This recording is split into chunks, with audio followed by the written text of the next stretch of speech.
Hey guys, what's up? It's Emma. Welcome back to my channel, and today I am doing a ultimate school survival guide for tests and quizzes. We're like we're more than halfway through the year. I think there's 16 days left, less than 16 days left of the third marking period, at least for my school. So there's gonna be like midterms or benchmarks or whatever. Like I have benchmarks soon, and it's still good to just find out tips for tests. Let's just get started. Okay, for the first thing, it's math tests. Now, first you want to know if you can use a calculator or not, because if you can, then you don't have to worry much about doing the math part, like adding, like all that stuff.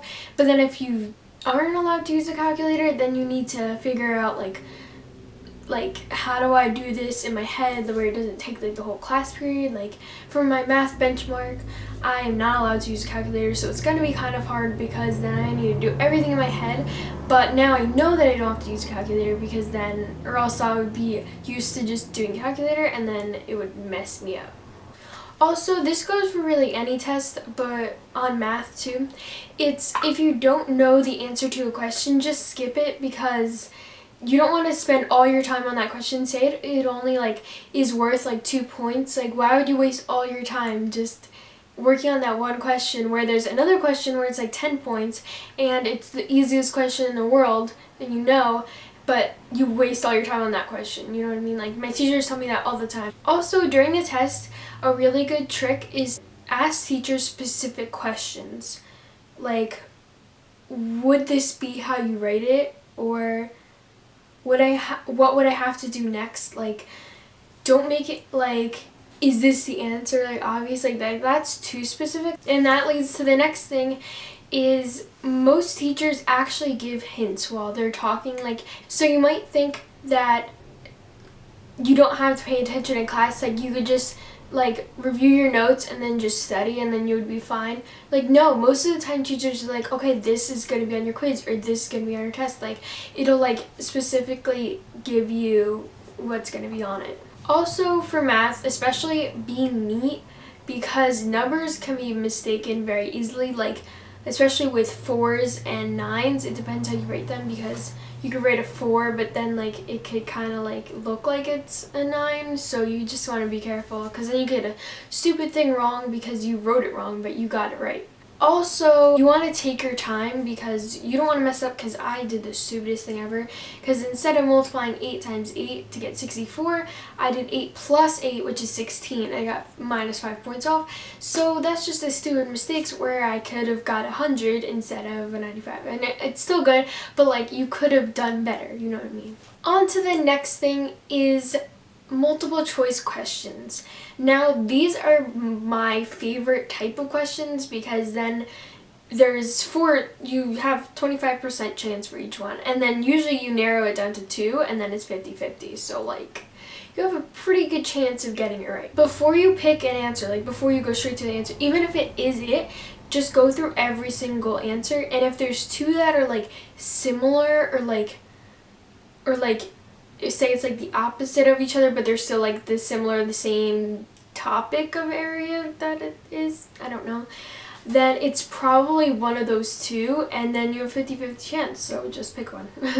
And also a good trick is when you read the question, before you look at the answers, think of the answer in your head before you read it, because I know whenever I'm doing multiple choice and I look through the answers, and then I'm oh, it's this one obviously, and then I'm wait, what if it's that one? And then I keep second guessing myself, and then most of the time I get them wrong. I always see when I look back on tests or quizzes that I circled the one that was actually right, but then I erased it and circled a different one because I second guessed myself. So don't second guess yourself, go with your gut. For the next thing, it's matching. So for matching, you should read through the whole list of just read through everything that you're matching, and then match the ones that you are positive that they match to.